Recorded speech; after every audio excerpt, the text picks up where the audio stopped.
Hello, my lovelies, and welcome to Where the Road Rises with me, your host, Eileen Curlin-Walsh. Today, we continue baby boomer retirement preparation by revisiting that crucial financial planning with our guest, Palos Heights native and Edward Jones advisor, Jake Mudde. After training right here in Palos Heights with one of the best, his father, Edward Jones advisor, Jack Mudde, Jake opened his own branch office in Tinley Park.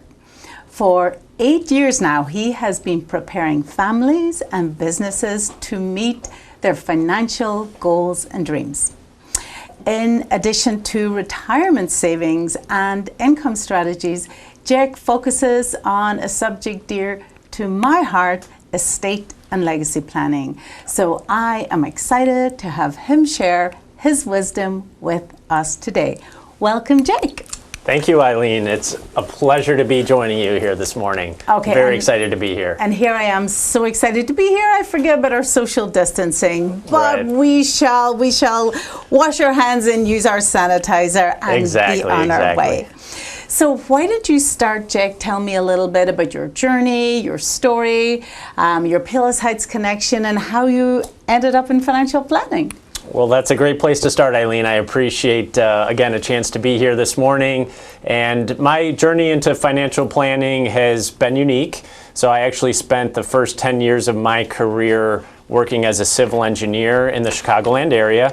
And I primarily represented clients who were looking at doing different developments. So I was on the infrastructure planning side of the development process and worked with multidisciplinary teams in that capacity. And over the years, through conversations with my father, who's actually a financial advisor, as you had mentioned, he recruited me to join up with Edward Jones. And that has been just a blessing. It's been a great fit for me.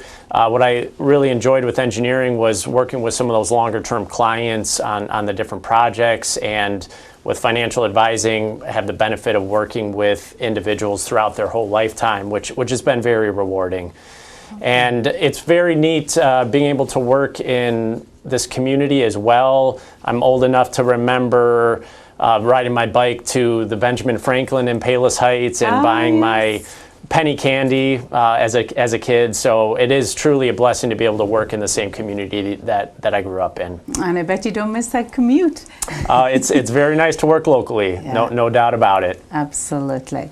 So Jake, tell us a little about your investment strategy for your clients. You know, how do you determine what matters most for them? How do you get them started? How do you keep them on track? Yeah, that's a great question, Eileen. And you know, where that really starts is with getting to know the client. So every client situation is unique. I know that can sound cliche, but it truly is the case where each client has a unique set of circumstances, unique needs and goals. And so it really starts with building a relationship with the individual client and understanding where they're coming from and where they're seeking to go. Beyond that, there are some key components to my investment strategy that I like to point out. And a major component is looking at things from a long-term perspective. We're creatures of the moment, typically, but it really is important to step away and look longer term when you're talking about investment strategy. And with that said, another key component is making sure that we're aligning the client with quality investments. Edward Jones has been around for 100 years, and we've gone through depression, recession, multiple wars, and there's a reason that we've been doing, you know, working with clients as long as we have, which is we've gone towards quality investments, which is important. In addition to that, I take a very deliberate approach towards monitoring the markets and making sure that we're appropriately rebalancing based on economic conditions. Right. How wonderful to have all those years established with the company that you know is behind you as you make your way in this market and bring people into it, Jake. Definitely. It's definitely, there's always risks, and we'll get into that a little bit more, but that's also a big part of my process is understanding those risks, but also having that knowledge that we've been through a lot of tenuous times in the past, and we've gone through them. Not just survive, but thrive. Exactly. Tell me this. This is something I'm very interested in, Jake, coming from a poor farming background. How do you help your clients develop a wealth mindset? It seems to me that there's so much more to saving and planning for the future than just how much do you make and how much can you save. It seems that it's developing that mindset. Could you speak to that a little bit? Yeah, and I really appreciate the way you phrased that question, Eileen, because I do think fundamentally the mindset is extremely important when it comes to finances, and you really can't understate the importance.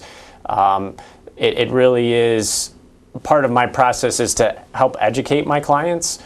There's a lot of misinformation out there, and to the extent that I can help my clients understand what they're pursuing, what they're getting involved with their investments, that really puts them in a position of knowledge, and they can use that knowledge to go forward. And I really think of myself oftentimes, even though I'm a financial advisor, oftentimes I just feel like a coach. And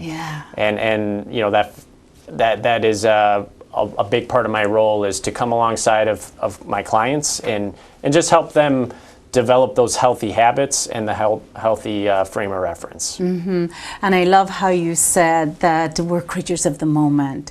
So to teach us that money's not just to spend or what we can get from it, but the long-term value of the saving, that we don't just bury, and even if we do want to save, that we don't bury the drachmas in the ground, that if we understand the world of investment and we're in it for the long run, that we really can have that wonderful compound effect.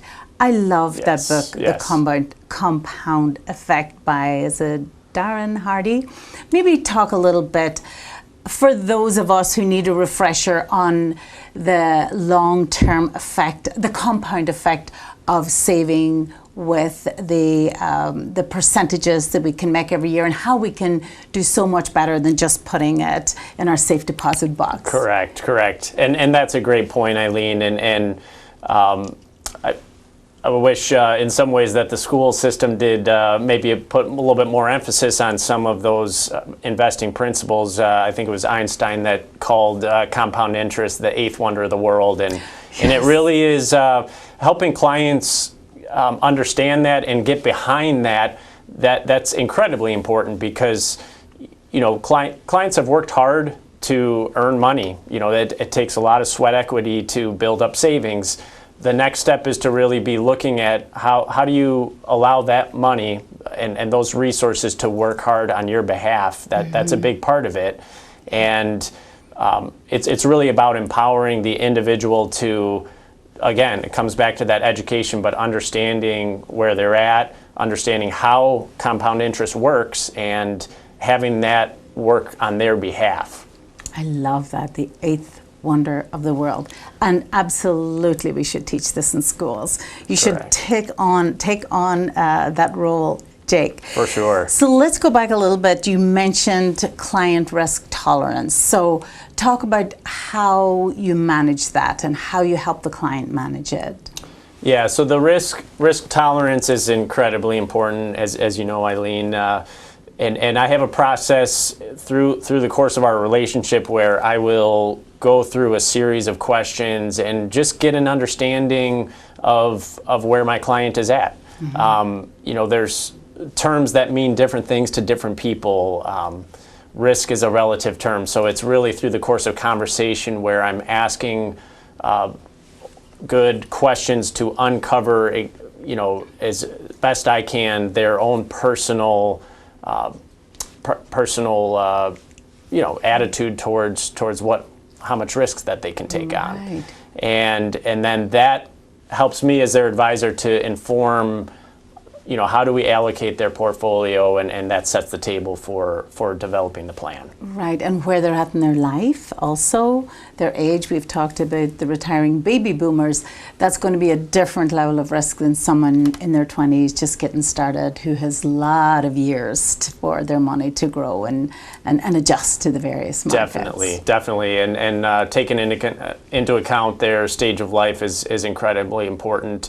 And these conversations matter because, as we saw back in March, the market dropped roughly 30%, and that really gets at people's emotions, and I've seen that in a real way, and so this conversation about risk is incredibly important to my practice, just to make sure that we are properly allocating clients where they're most comfortable. And I mean, there's nothing more relevant to talk about than the pandemic. So life has unexpected twists, sometimes delightful and sometimes they're absolutely catastrophic. So how do you keep your clients updated, and how do they keep their goals relevant, and how do you deal with these unexpected roadblocks? How do they keep consistently building in the midst of all of that? Yeah, that's a great question, Eileen, because a lot of work, it's important to put a lot of work into the preparation because of those unexpected risks. And it's also equally important for me to stay in contact with my clients throughout the course of their life, because we talked a bit about there's risks in the market, but there's also risks of changing life events, and that's just a reality. Life brings about changes, and we have to stay in touch so that we can amend the plan as needed to navigate around those life changes. Okay. So that's definitely a big part of keeping clients on track. So if you were to characterize your approach to client wealth strategies, what would it be? Yeah, great question, Eileen. I would say the word comprehensive comes to mind. I want to be looking at the whole scope of their situation and looking at what's important to them again, and looking at all the different myriad of different risks that are at play. So looking at market risk, but also there's the unexpected risks. So unexpected passing away of a client that might be the primary wage earner. So I've had a surprising number of my younger clients that have let me know that they're expecting a new baby, and that's an important trigger for me to talk to them about protection, make sure that their whole household is protected if they were to come into a situation where they unexpectedly lose the primary wage earner, and also other risks such as health. A lot of my time talking to clients about retirement preparation is spent analyzing different scenarios of if there's a health situation where there has to be an early retirement, are we in a position where we're ready for that? So looking at all those different circumstances is incredibly important. And that brings me right to my next question, which was one of the area of focuses that you have is estate and legacy planning. And my viewers have heard me say more than once how important your estate planning is and how that intertwines with your financial planning. So could you speak to the viewers a little bit about the importance of adding to your team when it comes to financial planning and making sure that you have your financial plan in line with your assets as well as your estate plan, your documents, your additional planning for your family, for disability, for the unexpected death? Yeah, and that's a great point, Eileen. I like the word you used, which is teamwork. That's a big part of my philosophy towards how I work with my clients. So I think the estate and legacy planning aspect can oftentimes be overlooked, and it's understandable. We don't always like to, talk about those kind of matters. Yes. Would you rather fire up a Netflix show or sit around and talk about your impending death? So those are important topics, and it's incredibly important for me to bring those up as I'm talking with my clients, and to work with someone such as yourself, Eileen, who really is an expert on the topic. My job is to raise awareness amongst my clients and understand, do they have some of those planning instruments in place? Have they talked about those? And I have seen that firsthand. I had a situation earlier this year where one of my elderly clients, their health started to decline. And thankfully, they had all the proper powers of attorney instruments in place. And so we were able to work with the daughter to seamlessly manage their finances in a way where we could set up payments with the retirement institution, and it went really well. And so that's an example of just the value of having some of those conversations earlier on in the process. So you had a success story. And what I tell my clients is it's so much easier and simpler, and of course less expensive, to plan when it's just a distant possibility, a remote contingent thing that might happen. So when you are young and healthy and have wonderful earning years ahead of you, that's the time to put the little contingency plan in place.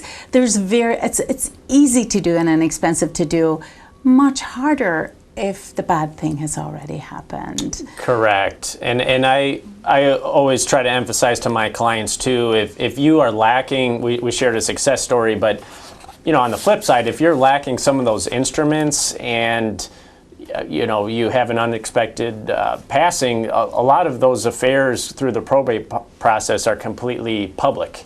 And so that's an important consideration for a lot of folks that want to maintain their privacy outside of the cost and hassle that they're potentially passing on to their kids. Absolutely. That estate planning. And also legacy planning. So again, my viewers hear me talk about the importance of leaving your story, your wisdom as well as your wealth, the meaning and purpose of your life, in addition to the IRA and the property and the retirement account. So how does legacy figure into your planning, and how do you teach your clients that legacy is about more than money, it's about more than the wealth? And that's a great comment, Eileen, because at the end of the day, we're doing everything for a purpose, and that's the fun part of my job, to be honest, is really entering into a space with clients. Money can be a taboo subject for some, and I have the opportunity to just connect with individuals and really talk big picture. A lot of people, surprisingly, have not had a chance to really sit back and look at the big picture of what are their hopes and dreams. And, again, we can kind of be captive of the moment and, focusing on the here and now, but the opportunity to think big picture about what sort of impact do I want to make, and how do we plan for that? Yeah. And that's an exciting conversation to have, and it's a real privilege with our respective positions that we get to help coach clients in that direction. Absolutely, Jack. As you say, it's a taboo subject. We're in an intimate space with our clients when we're asking them about assets.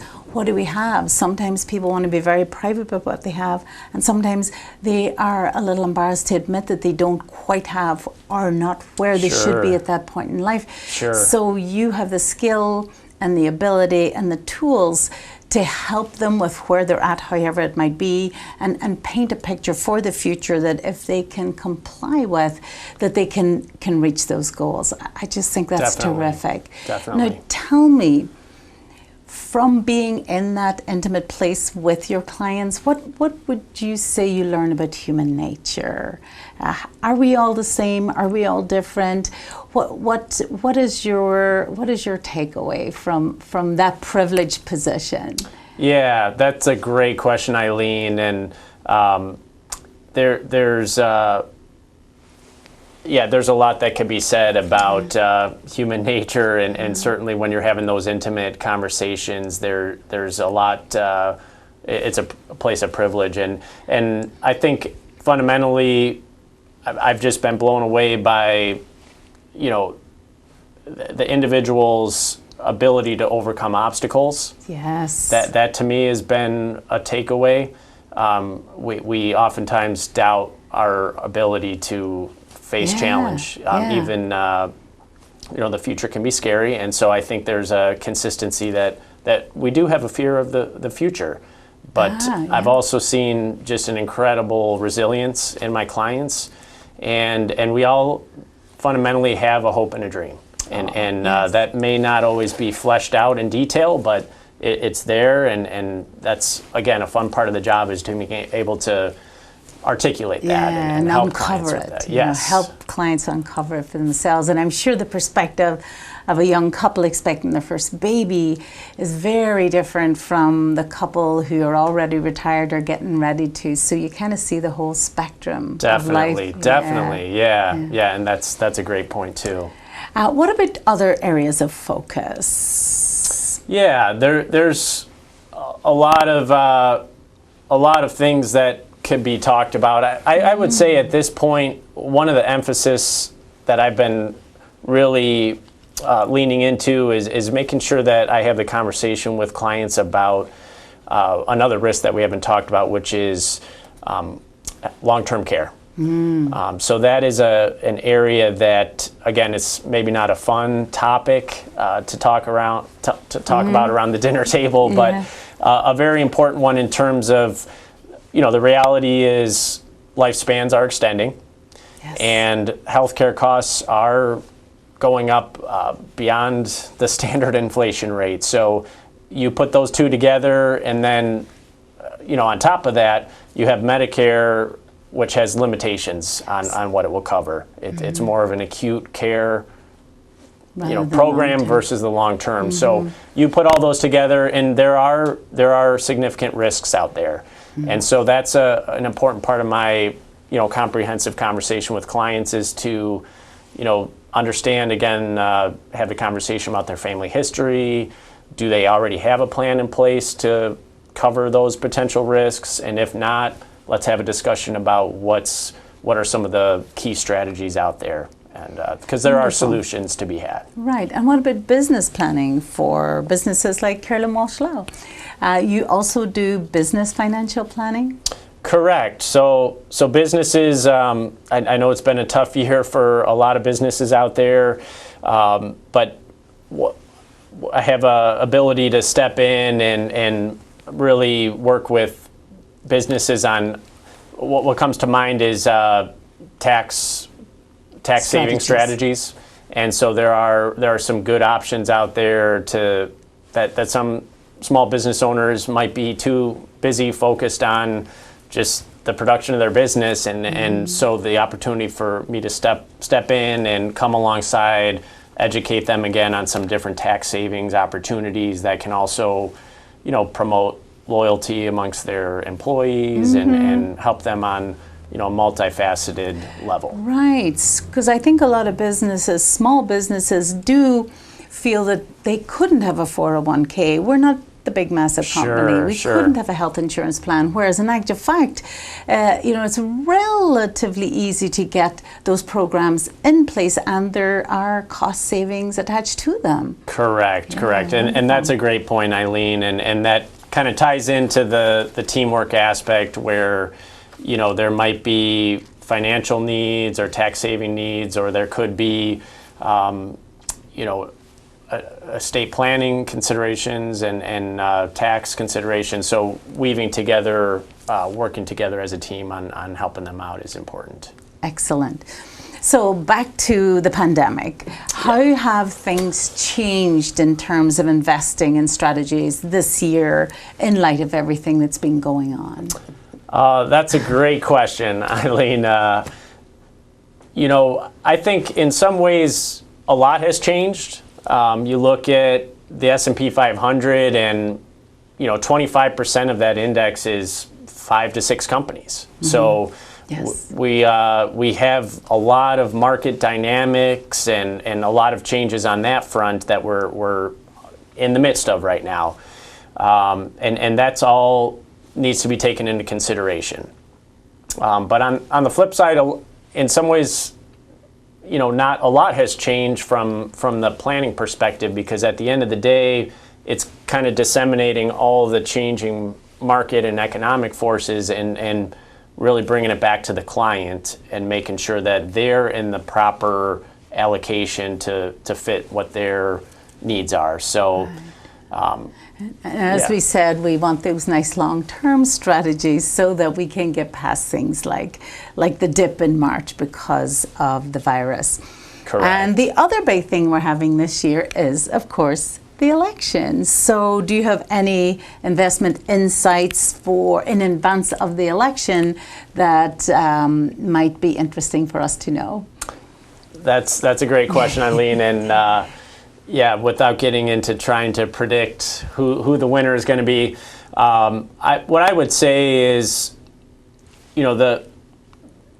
coming into November, there's a lot of anxiety, and I think it's important to make sure that portfolios are properly prepared for volatility or the potential for it. And what I was going to mention is, at the end of the day, we don't know the future. So it's similar to what we went through back in March. No one, when 2020 started, we didn't know we were going to be going through what we've been going through this year. So it's, in some ways, it's quite similar. We don't know the future, and that's where the planning and the preparation comes into play. That being said, I do think, regardless of who takes the Oval Office, I think the probability of some additional fiscal stimulus seems quite high, and that would be supportive of capital markets. Oh, indeed, indeed. And so that's encouraging. And please God, we get through this year and enter 2021 peacefully and healthily. I think we could all do with a reset button January 1st. Correct. And I think fundamentally, I do believe that we are resilient as individuals and as a society. And I know there's a lot of negativity out in the news cycle, and not to undermine the risk, but I think fundamentally we're resilient. I love that. I love that. We will end on that positive note. How, Jake, could our viewers get a hold of you if they had any questions for you? Yeah, I'm available by phone, of course. So 708-781-9320. And I also have a LinkedIn page, a Facebook page, and my branch website as well. So you can find me online as well. Yeah, and we'll of course have that information up for our viewers. So thank you, Jake, for your insight. That was wonderful and uplifting. Thank you, viewers, for watching. We have some wonderful guests coming up for you in the weeks that follow, and if you have any questions, you can always call me at 708-448-5169 at Curlin Walsh Law. Thanks again for watching. I will see you next time on Where the Road Rises. Goodbye.